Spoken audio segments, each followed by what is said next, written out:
Hello বন্ধুরা, তোমাদের সবাইকে আমার এডুটেল বাংলা চ্যানেলে আবারও স্বাগত জানাই। আজকে আমি ক্লাস 5 এর 3rd ইউনিট টেস্টের সাজেশন দেব। তোমরা তো জানো আর কয়েকদিন পরেই পরীক্ষা শুরু হয়ে যাবে, তাই তোমাদের আমি চ্যাপ্টার ওয়াইজ সাজেশন এখানে দিলাম। দেখো, তোমাদের 6 নম্বর চ্যাপ্টারে আছে পরিবেশ ও বনভূমি। এখানে 120 থেকে 128 পেজে তোমাদের বইতে আছে। এখান থেকে তোমরা এই কোশ্চেনগুলো করলেই হবে, আর যেগুলো আমি স্টার দিয়েছি সেগুলো আসার সম্ভাবনা সব থেকে বেশি। প্রথমে আছে বন থেকে কি কি পাওয়া যায়। উত্তর হলো বন থেকে আমরা কাঠ, ফলমূল, মধু, রাবার, ঔষধি গাছ, পশু পাখি, জ্বালানি কাঠ ও তন্তু জাতীয় দ্রব্য পায়। 2 নাম্বার, বন সংরক্ষণের উপায়গুলি লেখো। এর অনেক উপায় আছে, তোমরা এই কটা আমি লিখেছি, তোমরা এগুলো লিখবে। এক হচ্ছে গাছ কাটা বন্ধ করা, 2 নতুন করে গাছ লাগানো বা বনসৃজন, 3 নাম্বার বন্যপ্রাণী হত্যা না করা, 4 বন অগ্নিকাণ্ড রোধ করা, আর 5 নাম্বার হচ্ছে সরকারি সংরক্ষিত বনাঞ্চল তৈরি করা। এবার দেখো 3 নাম্বার আছে অরণ্য সপ্তাহ কেন পালন করা হয়। তোমরা সবাই জানো, তবু আমি উত্তরটা লিখে দিলাম। গাছ লাগানোর গুরুত্ব বোঝাতে এবং মানুষকে বন ও পরিবেশ রক্ষায় সচেতন করার জন্য অরণ্য সপ্তাহ পালন করা হয়। ঔষধি গাছ কাকে বলে, উদাহরণ দাও। যেসব গাছের বিভিন্ন অংশ থেকে ওষুধ তৈরি হয় তাদেরকে ঔষধি গাছ বলে, যেমন উদাহরণ তুলসী, নিম, অ্যালোভেরা। সমাজভিত্তিক বন কাকে বলে। গ্রাম বা লোকালয়ের মানুষ বৃক্ষরোপণ করে সেগুলো রক্ষণাবেক্ষণ এর মাধ্যমে যে বন গড়ে তোলে তাকে সমাজভিত্তিক বন বলে। এগুলো মানুষের দৈনন্দিন প্রয়োজন মেটায় ও পরিবেশ রক্ষায় সাহায্য করে। 4 নাম্বার আর 5 নাম্বারটা ভেরি ভেরি ইম্পর্টেন্ট। 6 নাম্বারটাও তাই। বনে কি কি প্রাণী ও উদ্ভিদ থাকে। তোমরা সবাই জানো, তবু আমি লিখে দিলাম। বনে বাঘ, সিংহ, হাতি, হরিণ, সাপ, ময়ূর, টিয়া ইত্যাদি প্রাণী আর শাল, সেগুন, মহুয়া, বট, ঝোপঝাড় ও বিভিন্ন ভেষজ উদ্ভিদ থাকে। এবার দেখো 9 নাম্বার কোশ্চেনটা কি আছে। মানুষ কেন বাঘ মারত। বাঘ মানুষ ও গৃহপালিত পশুকে আক্রমণ করত, তাই আগে আত্মরক্ষার জন্য মানুষ বাঘ মারত। 8 নাম্বারটা দেখো, মানুষ গন্ডার ও হাতি শিকার করতো কেন। উত্তর হলো গন্ডারের চামড়া, শিং ও হাতির দাঁত থেকে দামি জিনিস তৈরি করার জন্য মানুষ গন্ডার ও হাতি শিকার করতো। যেমন উদাহরণস্বরূপ তোমরা বলতে পারো হাতির দাঁতের অলংকার খুব মূল্যবান। 9 নম্বরটা দেখো, আমি 2টো স্টার দিয়েছি, মানে এটা খুবই ইম্পর্টেন্ট।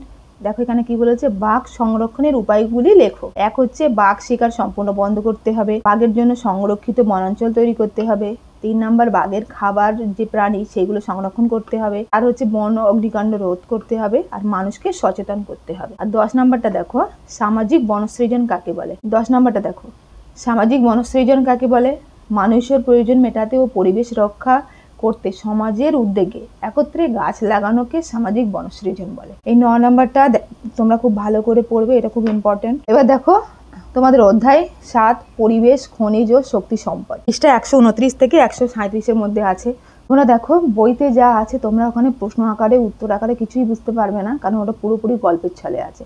তাই তোমরা আমার ভিডিওটি স্কিপ না করে পজ করে করে তোমরা স্ক্রিনশট নিয়ে এগুলো লিখে নিতে পারো খাতায়। এই চ্যাপ্টার থেকে 1 নম্বরে কি আছে, খনিজ সম্পদ কাকে বলে। উত্তর, পৃথিবীর অভ্যন্তর থেকে পাওয়া এমন পদার্থ যা মানুষের কাজে লাগে তাকে খনিজ সম্পদ বলে, উদাহরণ কয়লা, লোহা ইত্যাদি। 2টা খুবই ইম্পর্টেন্ট। কয়লা ও পেট্রোলিয়াম কিভাবে তৈরি হয়। উত্তর হলো বহু কোটি বছর আগে মাটি ও পাথরের নিচে চাপা পড়া উদ্ভিদ ও প্রাণীর মৃতদেহ থেকে দীর্ঘ সময়ের মধ্যে কয়লা ও পেট্রোলিয়াম তৈরি হয়। 3 নম্বরটা দেখো খুবই ইম্পর্টেন্ট, এটা হচ্ছে তোমাদের জীবাশ্ম জ্বালানি কাকে বলে, উদাহরণ দাও। উত্তর কি হবে, বহু পুরনো প্রাণী ও উদ্ভিদের মৃতাবশেষ থেকে তৈরি জ্বালানিকে জীবাশ্ম জ্বালানি বলে, যেমন কয়লা, পেট্রোলিয়াম। এবার 4 নাম্বারটা দেখো, আমাদের রাজ্যে কয়লা খনি অঞ্চল কোথায় কোথায় অবস্থিত। তোমরা সবাই জানো পশ্চিমবঙ্গের রানীগঞ্জ, আসানসোল ও ধানবাদ অঞ্চলে কয়লা খনি অবস্থিত। এবার দেখো 5 নম্বরে, খনি অঞ্চলের ধসের মোকাবিলা কিভাবে করবে। তোমরা এরকম পয়েন্ট আকারে লিখবে। খনির ভিতরে শক্ত ছাদ তৈরি করতে হবে, সঠিক বায়ু চলাচলের ব্যবস্থা রাখা, নিরাপত্তা বিধি মেনে কাজ করা, আর খনির ভেতরে কাজের সময় আলো বায়ু চলাচল নিশ্চিত করা। এবার দেখো 6 নাম্বারটা, এটা তোমাদের পরীক্ষায় আসার চান্স খুবই বেশি। আমি এখানে 2টো স্টার দিয়ে রেখেছি, আর একটা দিয়ে দিলাম। দেখো অ্যাসিড বৃষ্টি কি আর এর ক্ষতিকর প্রভাবগুলি লেখো। উত্তর হলো, যখন কলকারখানা ও যানবাহন থেকে নির্গত সালফার ডাই অক্সাইড ও নাইট্রোজেন গ্যাস বৃষ্টির জলে মিশে বৃষ্টি আকারে ঝরে পড়ে তাকে অ্যাসিড বৃষ্টি বলে। এবার এর ক্ষতিকর প্রভাব তোমরা এরকম পয়েন্ট আকারে লিখবে। গাছপালা ও ফসল নষ্ট হয়। 2 নাম্বার, ভবন ও মূর্তি ক্ষয়প্রাপ্ত হয়। 3 মাছ ও জলজ প্রাণী মারা যায়। 4 হচ্ছে মানুষের ত্বক ও চোখের ক্ষতি হয়। এবার 7 দেখো, কয়লার ধোঁয়া কি কি ক্ষতি করে। উত্তর কি হবে, কয়লার ধোঁয়ার ফলে বায়ু দূষণ হয়, এবং বায়ু দূষণ থেকে যে ক্ষতি হয় সেটা লিখতে হবে, এবং তা থেকে আমাদের শ্বাসকষ্ট, ফুসফুসের রোগ হয়, অ্যাসিড বৃষ্টি হয়, পরিবেশের তাপমাত্রা বৃদ্ধি পায়, যেটাকে আমরা গ্লোবাল ওয়ার্মিং বলে থাকি। এবার দেখো 8 নম্বরটা ভেরি ভেরি ইম্পর্টেন্ট। এখানে কি আছে, প্রচলিত অপ্রচলিত শক্তি কাকে বলে, উদাহরণ দাও। আমি এইভাবে লিখেছি। দেখো প্রচলিত শক্তি কি, বহুদিন ধরে ব্যবহৃত শক্তি, উদাহরণ কয়লা, পেট্রোলিয়াম।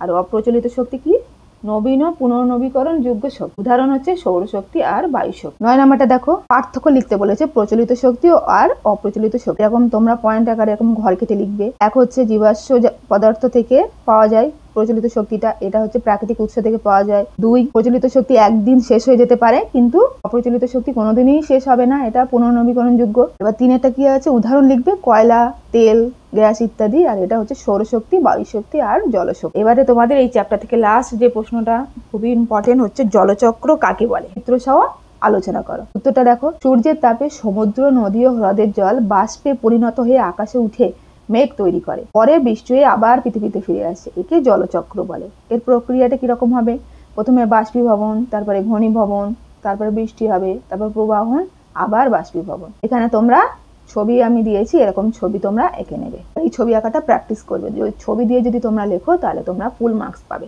তাহলে আজকে আমি তোমাদের এই দুটো চ্যাপ্টার থেকে আমি ইম্পর্টেন্ট কোশ্চেনগুলো দিয়েছি, এইগুলো পড়লেই তোমরা সব কমন পেয়ে যাবে আশা করছি।